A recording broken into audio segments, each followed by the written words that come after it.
श्रीरामचन्द्रपरब्रह्मणे नमः। शुक्लाम्बरधरं विष्णुं शशिवर्णं चतुर्भुजं प्रसन्नवदनं ध्यायेत् सर्वविघ्नोपशान्तये। अगजाननपद्मार्कं गजाननमहर्निशम् अनेकदं तं भक्तानामेकदन्तमुपास्महे। दोर्भिर्युक्ता चतुर्भिः स्फटिकमणिमयीमक्षमालां दधाना हस्तेनैकेन पद्मं सितमपि च शुकं पुस्तकं चापरेण भासा कुन्देन्दुशङ्खस्फटिकमणिनिभा भासमाना समाना सा मे वाग्देवतेयं निवसतु वदने सर्वदा सुप्रसन्ना। मूकं करोति वाचालं पङ्गुं लङ्घयते गिरिं यत्कृपातमहं वन्दे परमानन्दमाधवम्। Namaste to all.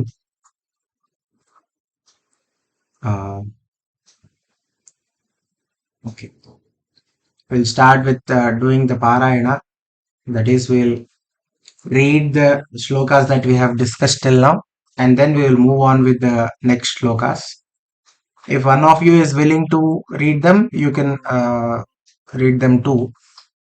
So I will go once, and then you also can read all these shlokas quickly.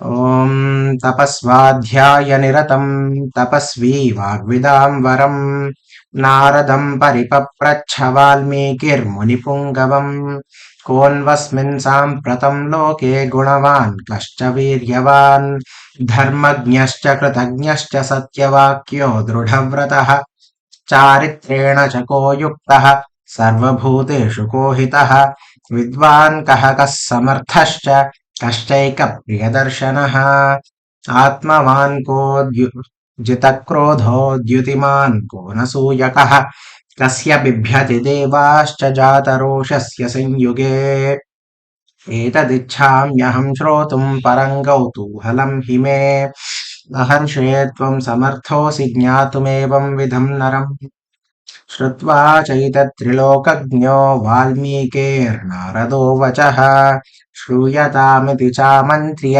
प्रहृष्टो वाक्यमब्रवीत् बहवो दुर्लभाश्चैव ये त्वया कीर्तिता गुणाः मुने वक्ष्याम्यहं बुद्ध्वा तैर्युक्तः श्रूयतान्नरः.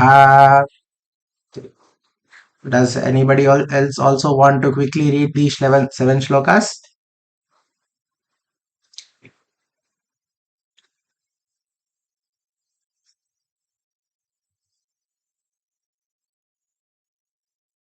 It's okay. We can read them slowly. It's fine. I can help you out in the middle as well. Please unmute and start reading.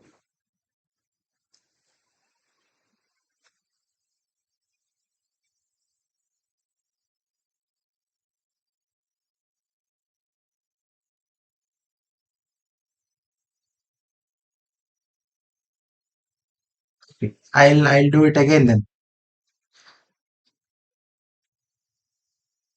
तपस्वाध्यायनिरतं तपस्वी वाग्विदां वरं नारदं परिपप्रच्छ वाल्मीकिर्मुनिपुङ्गवम् कोऽन्वस्मिन् साम्प्रतं लोके गुणवान् कश्च वीर्यवान् धर्मज्ञश्च कृतज्ञश्च सत्यवाक्यो दृढव्रतः चारित्रेण च को युक्तः सर्वभूतेषु को हितः विद्वान् कः समर्थश्च कश्चैकप्रियदर्शनः आत्मवान् को द्युतिक्रोधो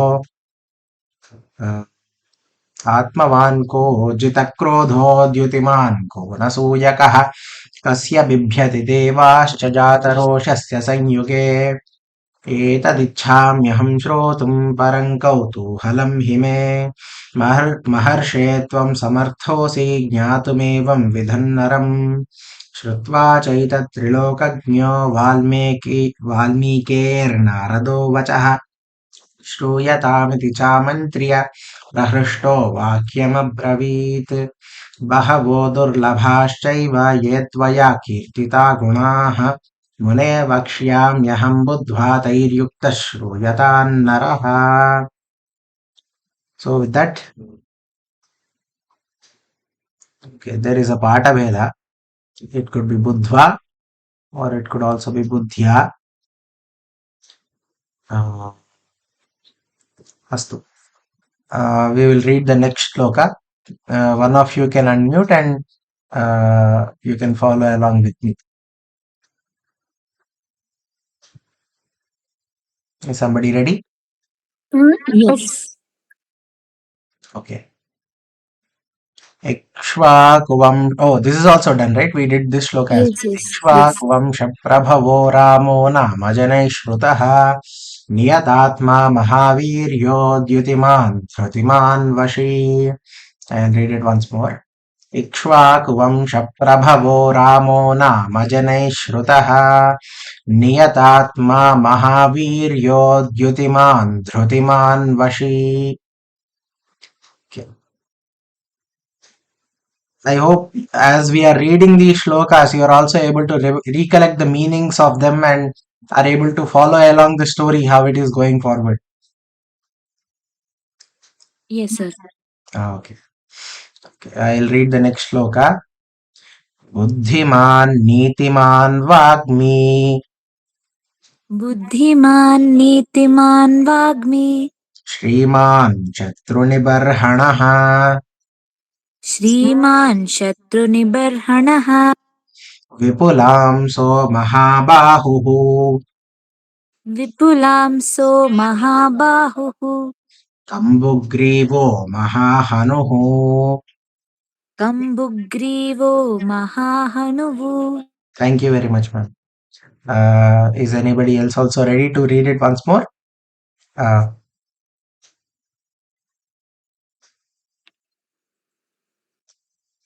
Buddhiman nitiman vagmi.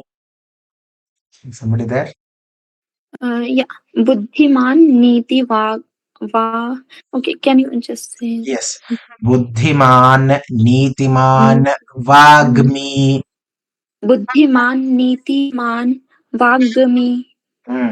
श्रीमान् शत्रुनिबर्हणः Shriman Satrunibarhana.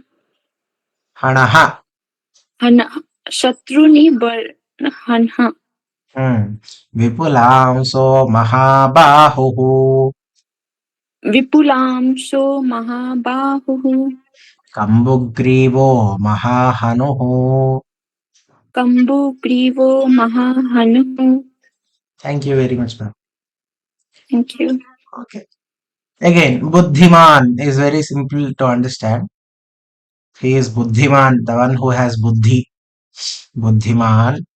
Nitiman, who has Niti, who knows Nyaya, who knows how to act and how not to act and what is correct and what is right.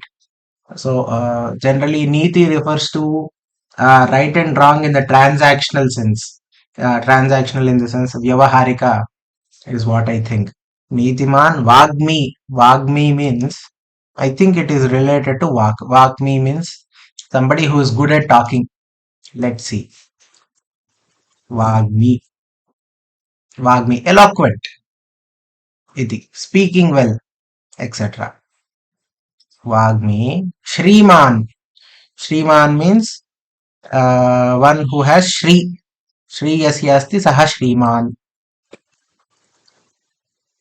Shriman also means sir, but that's not what we are trying to say.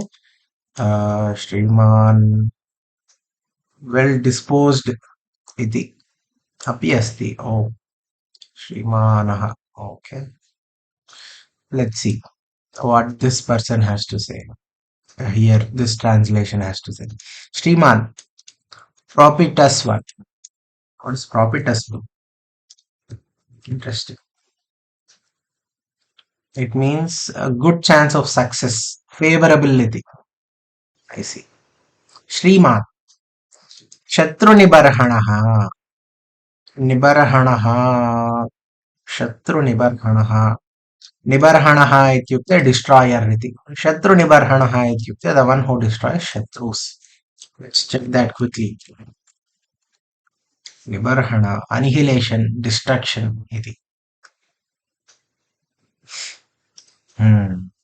Shatru nibarhanaha विपुलांसः विपुलांसः किं विपुलांसः इत्युक्ते विपुल अंसः broad shoulder महाबाहुः great arms, the one with great arms is Mahabahu. Kambugrivaha, whose neck is like a conch, and Kambugrivaha Mahahanuhu, the one with high cheekbones or strong jawline and cheeks. Basically, we are looking at the physical form of Sri Rama, and Narada Maharshi is telling about how he appears. Vipulamsaha Mahabahuhu Kambugrivaha Mahahanuhu iti. And then hopefully this makes sense, right? We will move on to the next shloka. Any questions or doubts?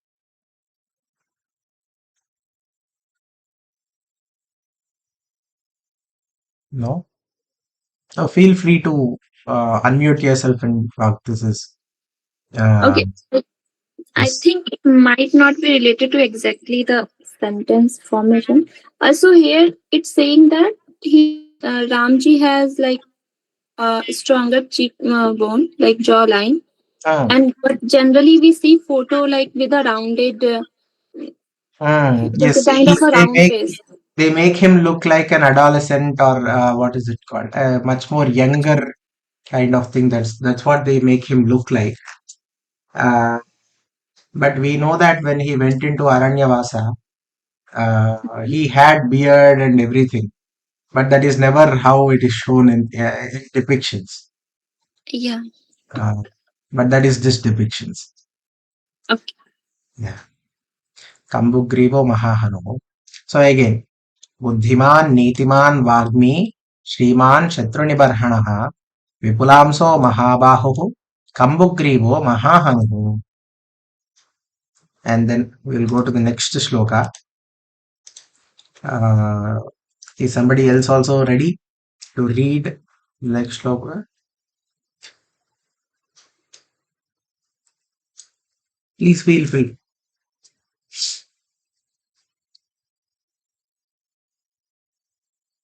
Any of you can just unmute yourself and we'll start.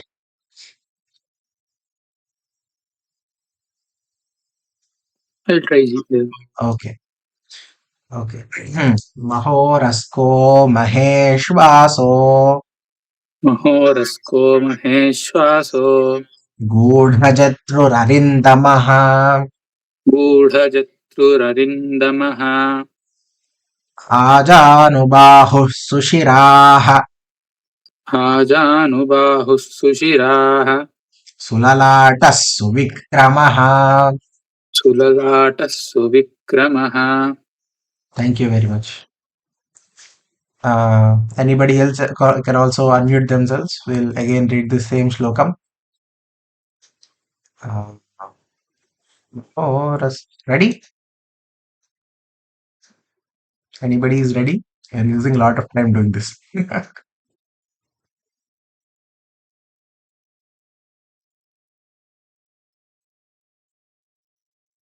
Is anybody ready? Okay, I'll read it second time. Oh, you are ready. Okay. Yeah, I'm ready, but I'm doing this for the first time, so please No. excuse if I do. Don't. It's fine. It's 100% fine.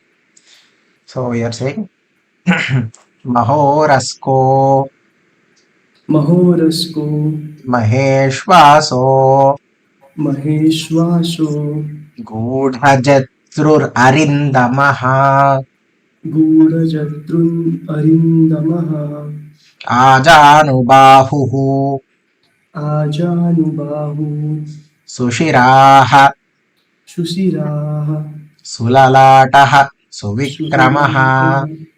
Suvikramaha. Thank you very much. Thank you. Yeah. So let's see what this means. Mahorasko Mahoraskaha, Uraskaha. I think this means chest. Maha Uraskaha. Iti. Okay, let's try to see what this means. This is how one learns. Just trying to understand it slowly. Okay, it refers to the chest area. Mahoraska means one who has broad chest. Iti. Like lion is what this translator is also mentioning. Mahorasko, Maheshvaso, Maha Ishvasaha, long bow iti. The one who handles a long bow. Ishvasa. Let's see.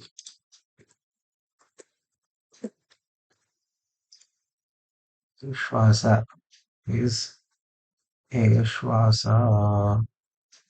Does it refer to Maha Ishvasa, Maheshvasa?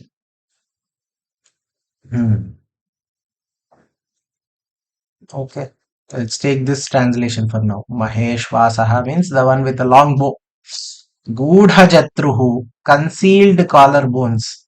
That is, he is not thin and weak. So generally, when are we able to see somebody's collarbones?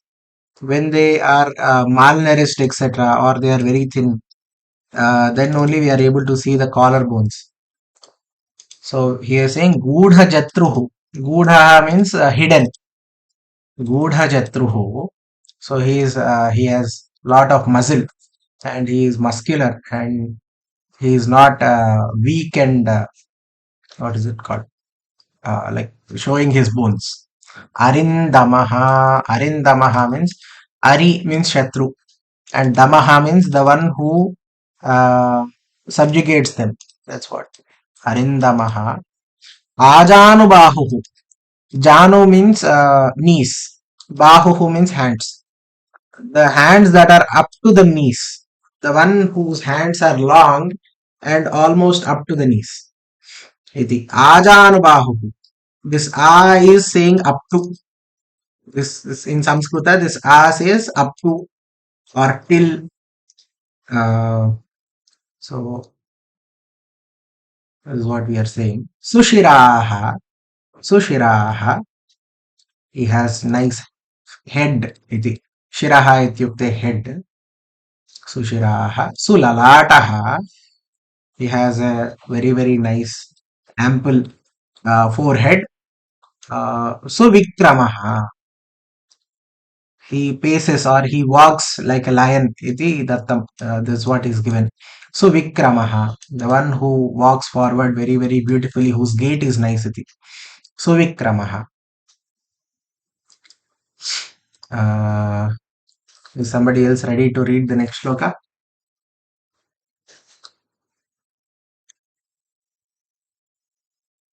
It's okay. I think today we have less number of people, so even those who have already done it can unmute and we can read the next Yes, sir. shloka. Samavibhaktangaha Samah samavibhaktangaha snigdhavarnah pratapavan snigdhavarnah pratapavan peenavaksha vishalaksho peenavaksha vishalaksho lakshmivan shubhalakshanah. lakshmivan subhalakshanah. Thank you very much, ma'am. Thank you. Let's do it once again. Is somebody else ready to? So as we are reading it, others can also read along with us. They can be muted and they can also follow along. So the idea is by the end of these few classes, I think we'll quickly finish it off within maybe 15, 20 classes. The idea is that by the end of it, all of you should be able to read the whole Sankshepa Ramayana without any problem. So also somebody can also try to learn it by heart. That is also there. So is somebody ready? We'll quickly go over this shloka once more and then we'll look at the meaning. Yes, three. Yes. Samah samavibhaktangah Samah samavibhaktangah snigdhavarnah pratapavan स्निग्धवर्णः प्रतापवान् पीनवक्षा विशालाक्षो पीनवक्षा विशालाक्षो लक्ष्मीवान् शुभलक्षणः. लक्ष्मीवान् शुभलक्षणः. Yes. So we'll go to the meaning now. We are saying Samaha Samavibhaktangaha. Samavibhaktangaha is very simple to understand. Anga means organs or body parts. Vibhakta means distributed.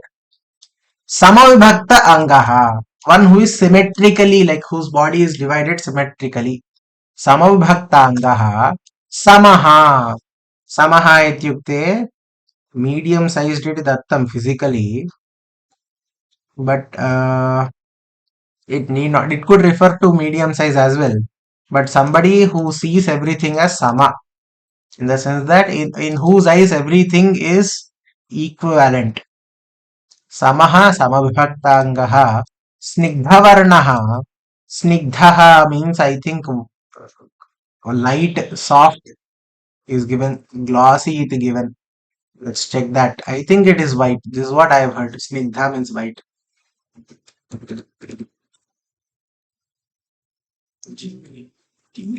Snigdha. Snigdha, sticky. Oh, snigdhavarnaha. I see. Oh, correct, right? Friendly. So actually, in English, in Sanskrita, the sneha comes from the word to stick. Sneha can mean stick, and it's also true in the sense that if we are friends with somebody, we stick to them, and they stick to us. So snigdha is also related to the same thing. Snigdha varnaha meaning that his skin is very very glossy and soft. That is what I think. Snigdha varnaha pratapavan, who has great pratapa. Pratapavan is given to be courageous one or resplendent one. Peenavaksha. Peena means large. Vaksha means, again, it's the same thing that was said before also. Mahoraskaha means the same thing as Peenavaksha. Vishalakshaha, whose eyes are nice and very very large. Vishalakshaha, long. Vishalakshaha. Lakshmivan, the one who has Lakshmi. Again, here it was said Shriman iti asit. We had Shriman. It's again Lakshmivan. They are very very similar in meaning to one another. Shubhalakshanaha. He has all nice qualities. Shubhalakshanaha. So physically, when we say Shubhalakshana, we are talking about physical features and qualities. He looks very very handsome and beautiful. And then now now that we have completed the physical description of this person, mystery person that Narada has not yet revealed, or he has, right? In the first shloka only he said Tasya nama Ramaha iti krutavan. Yes. In the first shloka only he says Ikshvaku Vamsha Prabhavo Ramo Nama Janeshwataha. So now he is talking about all the physical features of Rama, and now he is going to go into his what is it called? His character.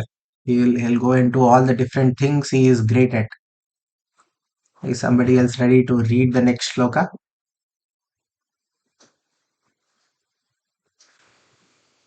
Somebody ready? Yes, I am ready. Yes.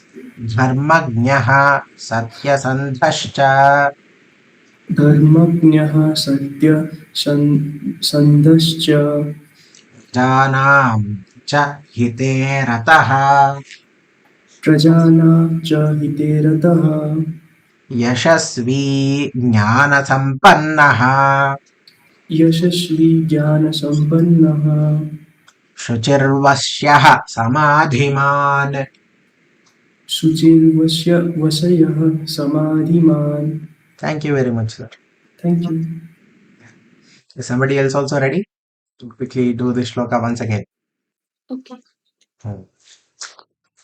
Dharmajnah satyasandhascha Dharmagya satyasandhascha प्रजानां च हिते रतः प्रजानां च हिते रतः यशस्वी ज्ञानसम्पन्नः यशस्वी ज्ञानसम्पन्नः शुचिर्वश्यः समाधिमान्.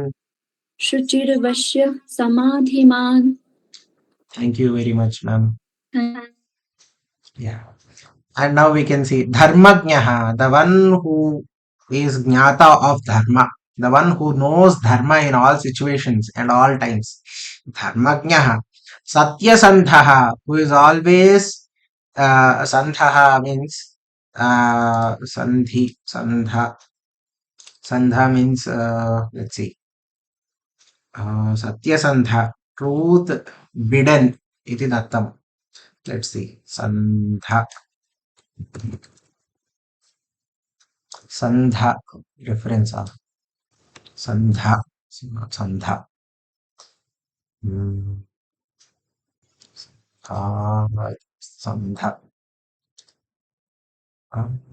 Sandha. Sandha union. Iti. Or always with Satya Sandhaha, who is always with Satya, truth. Satya Sandhascha Prajanam Hite Rataha. Prajanam of Prajas. Hitaha. Hite Rataha. Hite Rataha means the one who is always thinking about the welfare. Rataha means engaged in. Hita, that is good or welfare. Welfare of the one who is always engaged in hita of his praja. Prajanancha hite rataha. So, prajanam in subjects. Cha is also. Hita means welfare. Rataha means concerned or engaged. Iti. Then Yashasvi, the one who has great glory. Yashasvi, Jnana Sampannaha, the one who is full of Jnana. Jnana means we can say it is wisdom. He is full of wisdom. Shuchihi, who is always clean. Shuchihi, Vashyaha, the one who is in control of himself, self-control. Vashyaha, Samadhiman. Samadhiman is diligent one is what they are giving. But I think the one who has Samadhi is Samadhiman. Let's see what is Samadhi. So Dhi means Buddhi. Dhi means mind or yes, Dhi means Buddhi and Samabuddhi. So basically Samadhi is basically a constant stream of Buddhi. And the one who has such kind of concentration is what I think. Let's see. Because we are also learning Bhagavad Gita on the side. These things come up many times. Union of subject and the object of meditation. A deep concentration and meditation, etc. is given here, as you can see. Samadhiman is somebody who has it, who is able to do it. Samadhiman. Again, Dharmajnaha Satyasandhascha Prajanam cha hite rataha. So actually, when Prajanan cha is given, during Sandhi it becomes Prajanancha. Instead of Prajanamcha, it becomes Prajanancha. The Panchama Varna of Chavarga. Prajanancha hite rataha. Yashasvi jnana sampannaha. Shuchirvasyaha samadhiman. Someone ready for the next slokam? I have one doubt. Yes, ma'am. Like, what is the use of cha? Like, is it like ka of Hindi or something? Which one, ma'am? This Sandhi? Cha. So there are like two cha used Yes. in this Or sentence. iti. Or. Okay. मतलब चा का मतलब होता है and. Okay. Generally it is a filler kind of word sometimes. Right now you can consider, because this is a shloka needs to contain exactly certain number of letters. You can count them actually. If you go here, 1 2 3 Dharmajnaha 3 4 5 6 7 8 9 10 11 12 13 14 15 16, right? 1, Yeah. 2, 3, 4, 5, 6, 7, 8, 9, 10, 11, 12, 13, 14, 15, 16. You can count every single, you can count the letters in every shloka. You will find that every line, every pada has 16 aksharas. Okay. So, in order to fill, in order to complete the pada, sometimes this cha is added. So it does not really, sometimes it adds to the meaning, sometimes it need not add to the meaning. Okay. Thank you. It's like a filler word. So if the chakara is not there, we will not be able to sing this. Because as soon as you remove one of these chakaras, let's say I remove the both of them. Dharmagnyah Satya Sandhaha Prajanam Hiterataha is there. But I am not able to sing it in the same tune as everything else. Yeah, got it. Okay. Say Samasama Vibhaktangaha Sridhavarnah Pratapavan Peenavaksha Vishalaksho Lakshmivan Shubhalakshanaha Dharmagnyah Satya Sandhaha Prajan Ayo. Gone. It does not work then. So that's the reason. So Chai is basically saying it's not only that, there is more. So he has already been giving so many different attributes and qualities of Rama. So the Chai is also saying that not only this, there is more, and there is more. Iti. Okay. Yeah, Thank you. yeah. You're welcome. So next shloka, is somebody ready?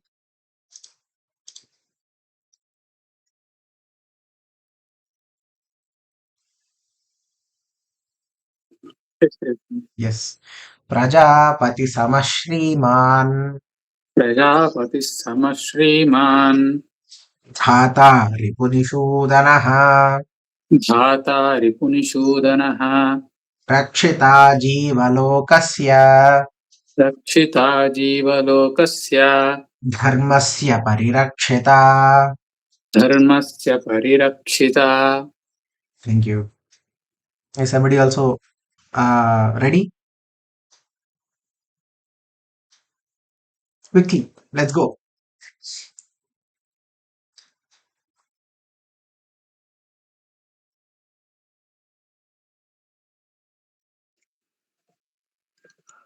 I can do it if. Yes. Thank you. Prajapati Samaha Shriman. Uh, Okay, I'll say it again. I'm not able Praja, to see. Okay, which here. shlok? It's here. Can you see my Okay. cursor? Got it. Sure. Okay.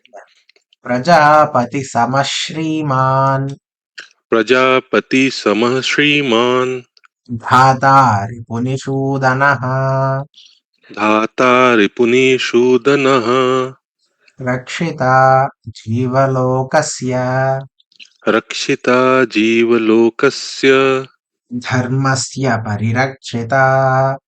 Dharmasya Parirakshita. Thank you very much, sir. Sure. So what we are saying is Prajapati Samaha Shriman. Prajapati Samaha. Rama is Samaha means equal to Prajapati. So in our Puranas, there are Brahmadeva, what he does is he creates these people called Prajapatis. And Prajapatis are tasked to make Praja, in the sense that they are asked to create creation. So he delegates, Brahmadeva delegates. There are so many Prajapatis, right? And they are considered to be extremely at least our Purvikas used to do, what is it? They used to pray to these Prajapatis as well. So he is saying Prajapati Samaha Shriman. Prajapati Samaha Shriman again, this came up again also, exalted one. Dhata means the one who does dharana. So जो धारण करता है वो धाता होता है, the sustainer. Dhata Ripunishodanaha. the one who destroys the enemies. Ripuhu again means enemies. Nishudanaha means destroy. Rakshita Jivalokasya. What has he done? Jivalokasya Rakshita. He has done Rakshana of all the Jivaloka, living beings. He is the guardian of all the living beings. Rakshita Jivalokasya Dharmasya Parirakshita. He is also guardian of Dharmasya Parirakshita, of Dharma. Dharmasya Parirakshita. Then next shloka, is somebody ready? These shlokas are very, very straightforward. Like Prajapati Samaha Shriman Dhata Ripunishodanaha Rakshita Jivalokasya Rakshita Dharmasya Parirakshita. So Parirakshita means Pari is basically increasing the intensity of Rakshana. So it's a intensifier to some extent. Pari, as you can see, Pari is a Pari. Kutra asti Pariha mastu.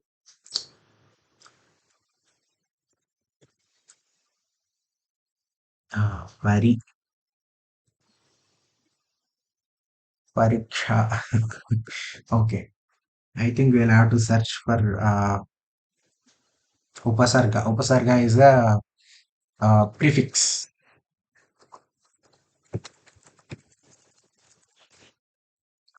So, Pari, चारों ओर,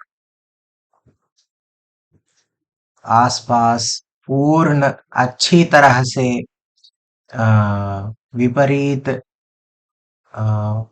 पूरी तरह से. So these are the different meanings of Pari, meaning that completely, from all directions, अच्छी तरह से, etc. Very nicely.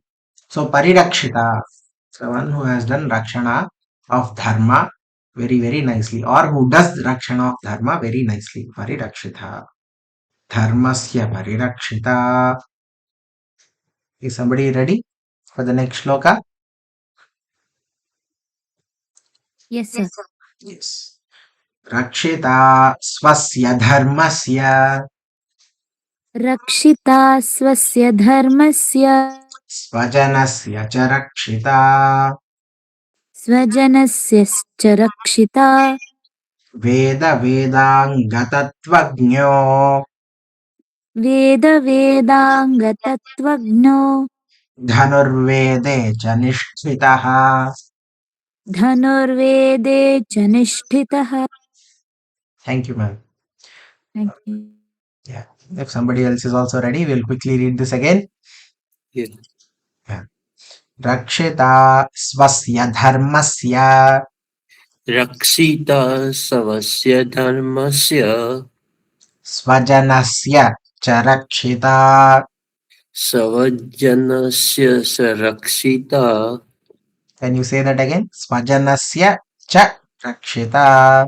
savajanasya sarakshita Veda Vedanga Tatvagno Veda Vedanta Tavagyo Tatvagno Tatvagyo Dhanurvede Dhanurvede cha nisthitaha. Nisthita.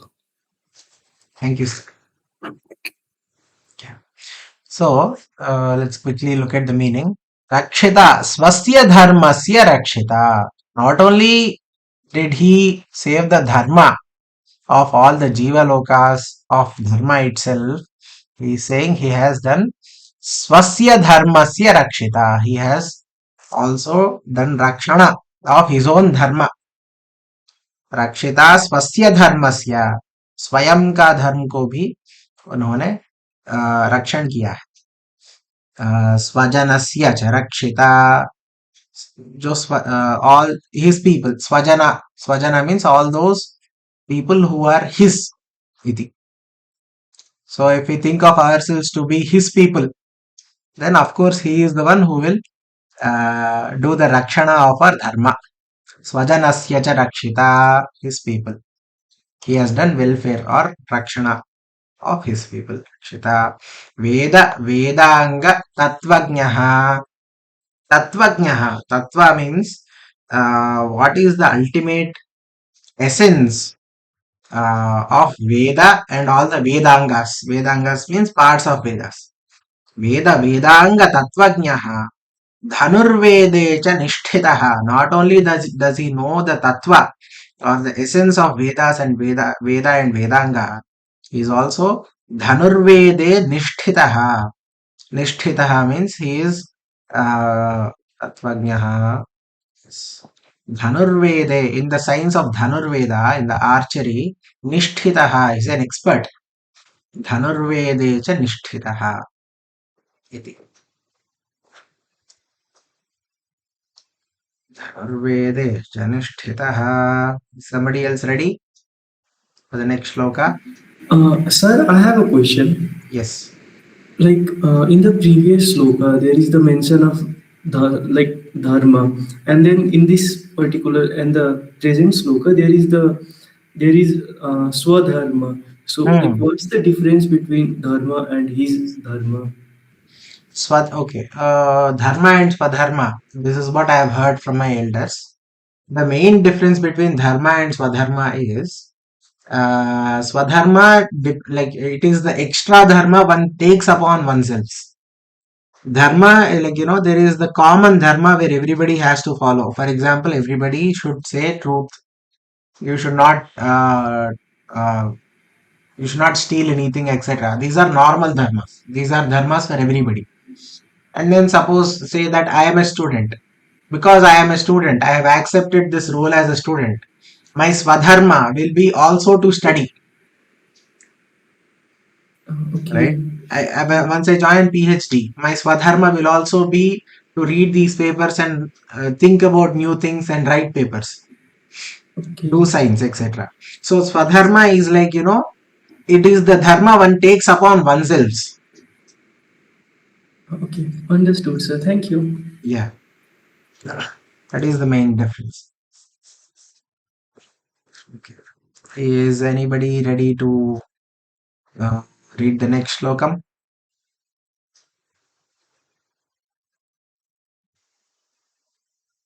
Yes. सर्वशास्त्रार्थतत्त्वज्ञः सर्वशास्त्रार्थतत्त्वज्ञः स्मृतिमान् प्रतिभानवान् कृतिवान् प्रतिभानवान् सर्वलोकप्रियः साधुः सर्वलोकप्रियः साधुः अदीनात्मा विचक्षणः. अदीनात्मा विचक्षणः. This is particularly beautiful. Okay, thank you very much.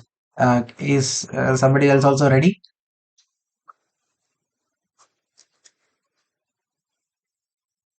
Yes. Okay. सर्वशास्त्रार्थतत्त्वज्ञः सर्वशास्त्रार्थतज्ञः फिर से बताता हूँ. सर्वशास्त्र अर्थ तत्त्वज्ञः. सर्वशास्त्रार्थ तत्त्वज्ञः. सर्वशास्त्रार्थतत्त्वज्ञः. हाँ. स्मृतिमान् स्मृतिमान् प्रतिभानवान् प्रतिभानवान् सर्वलोकप्रियः सर्वलोकप्रियः साधुः साधुः अदीनात्मा अधीनात्मा विचक्षणः. विचक्षणः. So this is how one would sing it. सर्वशास्त्रार्थतत्त्वज्ञो सर्वशास्त्रार्थतत्त्वज्ञस्मृतिमान् प्रतिभानवान् सर्वलोकप्रियः साधुरदीनात्मा विचक्षणः. सर्वलोकप्रियः अदीनात्मा विचक्षणः. Okay, let's look at the meaning now. Sarvashastra Artha Tattvajnaha. Again, not only does he know Sarva Veda Vedanga Tattvajnaha eva, not only does he know Veda Vedanga Tattva, he also knows Sarva Shastra Artha Tattva. So he has the knowledge of the essence of all the Shastras. Smritiman. Smritiman is somebody who knows Smriti, of excellent memory. Smritiman. Pratibhanavan. Pratibha means we know, right? Okay. Bha actually means light. Bha means light. Pratibha means okay. How do I say this? Let's see. So what we should do is we should quickly go to Google and ask for what is Prati Upasarga meaning. Prati means against, towards, backwards, written, etc. So these are the different kinds of meanings that Prati has. It has the meaning of towards or away from. Pratibhanavan. Pratibha. Pratibha means towards light. So of great, what is it called? Potential iti vaktum shakyate. Pratibhanavan. The one who has pratibha. Pratibhanam. Yasya asti saha pratibhanavan. Sarvaloka priyaha. He is loved by all lokas. Sarvaloka priyaha. Sadhuhu. Sadhuhu means gentle. Good ityapi arthamasti. Sadhuhu. Adinatma. Who is not disheartened. Adinatma. Dina atma na iti. He is always Adinatma, who is always not down. He is level-headed ityapi artham. So that is also one meaning. Level-headed iti. Adinatma. Vichakshanaha. Vichakshana means discrimination. The one who has discrimination. Clear head iti. Vichakshanaha. The one who is clear-headed iti. Vichakshanaha. So again, Sarva Shastrartha Tattvajnaha. Smritiman. Pratibhanavan. Sarvaloka Priyaha. Sadhuhu. Adinatma. Vichakshanaha.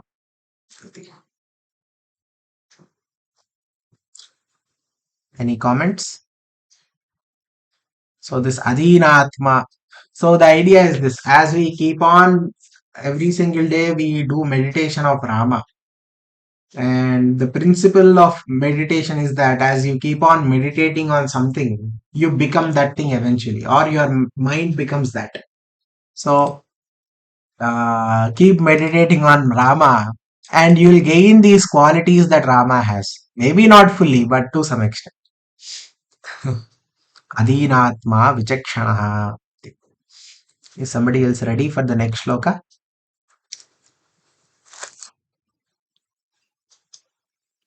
I can. Okay. Okay. Sarvada bhigata sadbhihi. Sarvada bigatah Sadbhihi. Sarvada bigatah sadvi Samudra iva sindhubhihi. Samudra iva sindhubhihi. samudra iva sindhubhi Aryas sarva samaschaiva. aryasa sarva samaschaiva Sadaiva priyadarshanah. sadaiva priyadarsanaha. Okay. Thank you. Is somebody else ready? Right. Yeah. Okay. Sarvada bhigata sadbhihi. Sarvada bhigata sabdi Samudra iva sindhubhihi. samundra iva sindhubhi Aryaha sarva samaschaiva. arya sarva samseva Samaschaiva. sarva samacheva Sadaiva priyadarshanah. Sadaiva Piryadarshanaha. Thank you. So, this is again very, very beautiful. Sarvada abhigataha sadbhihi. Sarvada abhigataha samudra iva sindubhihi. So, iva means like. Sindhubhihi samudraha, just like how samudra means ocean, sindhu means rivers. Samudra iva sindhubhihi satbhihi sarvada abhigataha, always acceptable, sadbhihi, by clear-minded ones. Just like samudra accepts all the sindhus, all the nadis. So, like an ocean that is reached by many rivers accessibly, the reverential one is to always accessible and reachable by clean-minded ones. So here, the meaning of Rama, the word Rama itself means yogino ramante yasminniti. When the hearts of yogis that are extremely blissful, they are the one. Okay, let me put it this way. Uh, the one in which the yogis' hearts are enjoying great happiness. That is the meaning of Rama. Ramante yasmin yoginaha iti. So, in the one in which yogis always are experiencing great bliss. Iti. So, here, sarvada abhigataha sadbhihi samudra iva sindhubhihi. So, just like for sindhus, for the nadis, how the ocean is always accessible and they are enjoying the ocean. In that same way, sadbhihi, these great yogis, sadbhihi, abhigataha, they are able to go sarvada, always. Gataha means to go, right? Abhigataha means to go towards. Sarvada abhigataha, sadbhihi sarvada abhigataha, the one who is reached by yogis always iti. Sarvada abhigataha sadbhihi, just like samudra sindhubhihi, just like how the rivers reach the ocean always iti. Aryaha, Aryaha means, what is Aryaha? What is the meaning? Aryaha, reachable. Is that so? Isn't it Aryaha Aryaha. here? Oh, Aryaha. Aryaha Dattam. Interesting. Think there is a Pata Veda. Okay, let's see. Aryaha. Arya, not Arya. Aryani, Aryan. Arya. Arya means husband. It's not there. Arya is not given at all. Okay. Let me search it in a just a second. I have a dictionary in my phone. I'll just try to quickly search it there as well.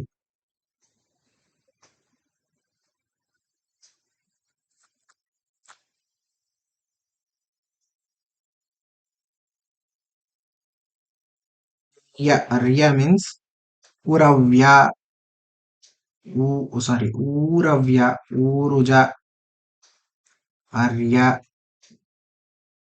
Vaishyaha iti. Vaishyaha.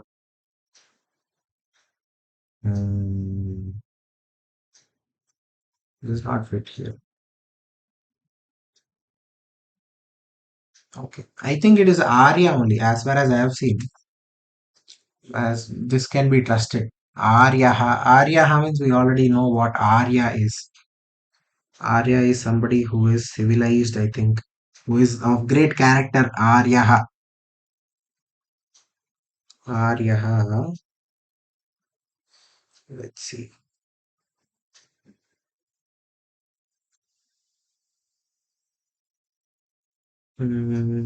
noble iti आर्यः. Let's see. अत्रापि पश्येम. आर्य.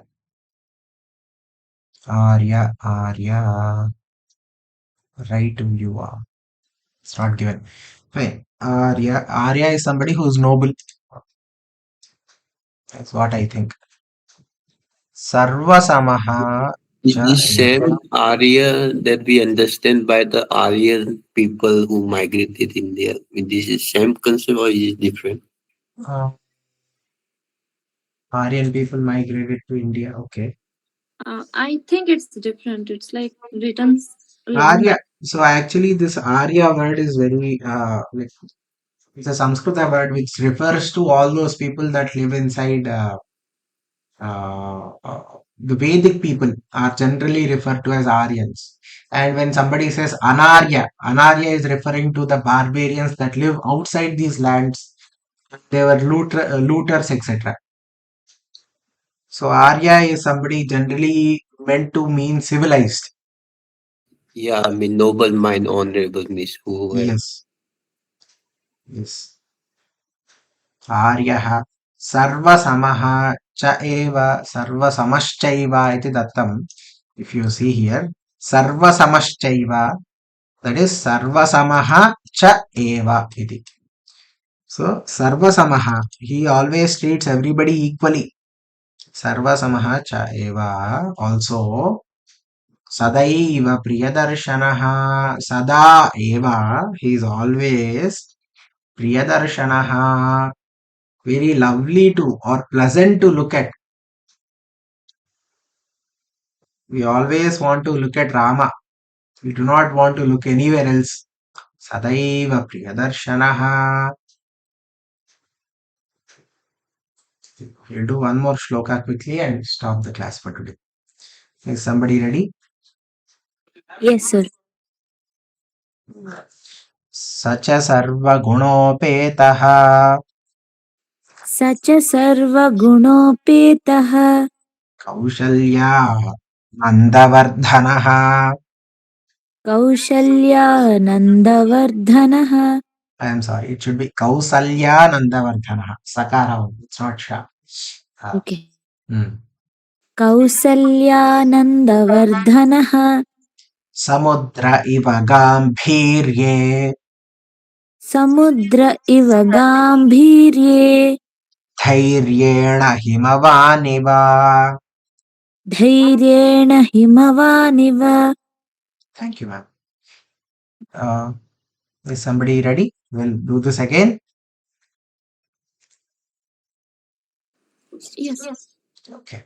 Sacha sarva gunopetaha Such a sarvagunopetaha Kausalya Nandavardhanaha Kausalyanandavardhanaha Samudra iva gambhirye Samudra iva gambhirye dhairyena himavaniva.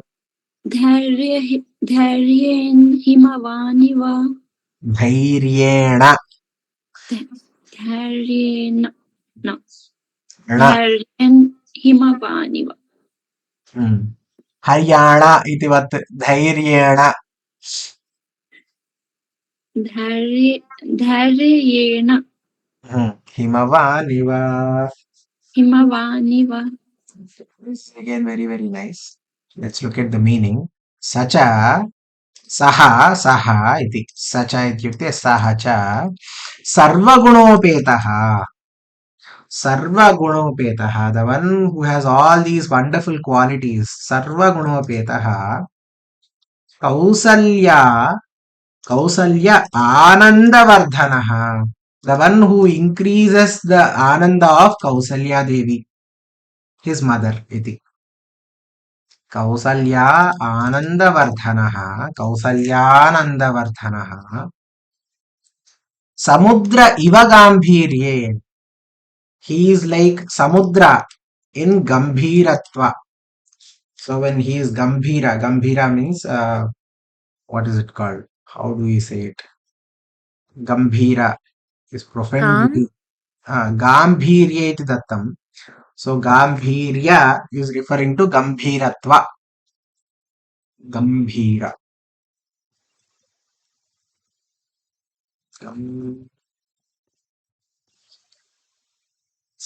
Serious. iti. Gambhira. Okay. He is like Samudra. If you look at the ocean, it is always coming and going back. There is like, it is very, very unforgiving or very, very serious. So that is what here Narada Muni is saying. Yeah, no problem, sir. Gambhirye Samudra iva. Rama is like Samudra when comes to seriousness. Samudra iva Gambhirye Dhairyena Himavan iva. Himavan is the Himalayas or the great hills or great mountains. Dhairyena Himavan iva. When it comes to Dhairya, he is like that great mountain. He has a lot of dhairya, I think. By fortitude, he is like Himavan Iva. He who betters the happiness of his mother Kausalya is the embodiment of all noble merits. And in profundity, he is like an unfathomable ocean. And by fortitude, he is unalterable, like the kingly Himalayan mountain. So we'll stop our class here. Thank you very much for joining. Sarvam Sri Sir, Ram I have a small comment Yes. with respect to the last shloka. Profound is something deep and intense. I Yes. think when they are trying to talk about Samudra Iva Gambhirye, that means he's intense like the ocean or Yes. deep Ma'am. and intense. Deep and intense. Yes. Profound. I might be wrong, but No. Profound. That is the meaning that this translator has also given. So you could be right. So Okay, sir. Actually, like in our childhood, we had this thing like he's serious like a sea, like समुद्र के जैसा शांत है. So it was like even there is many things happening inside the ocean, but ocean is kind of a calm and it's like it doesn't like just change its character. That meaning we had. Oh yes, that could be taken. Yes, absolutely. Samudra iva gambhirye. Okay. He's profound like the ocean, unfathomable. Calm or is referring to the depth of the samudra? Depth, sir. It could also be referring to the depth. He is so deep, like the ocean. He is unfathomable. We cannot think of the ocean and wonder like how huge is the ocean. Right. Yeah, of course. There are so many different kinds of meaning. So the beauty of kavyas is it is poetry, right? It is poetry. You need to look at these words and the meaning that you get in your mind. The more you think about it, it deepens and it gives you a sense of feeling of what the Rishi itself is trying to say. The Rishi is trying to say here. So the point is to keep on thinking about these words and what they could mean. What are the different things they could mean? And it's a fun exercise and it's very, very enriching. Thank you very much for joining me today. Thank you. Thank you. धन्यवाद. धन्यवादाः. नमस्काराः.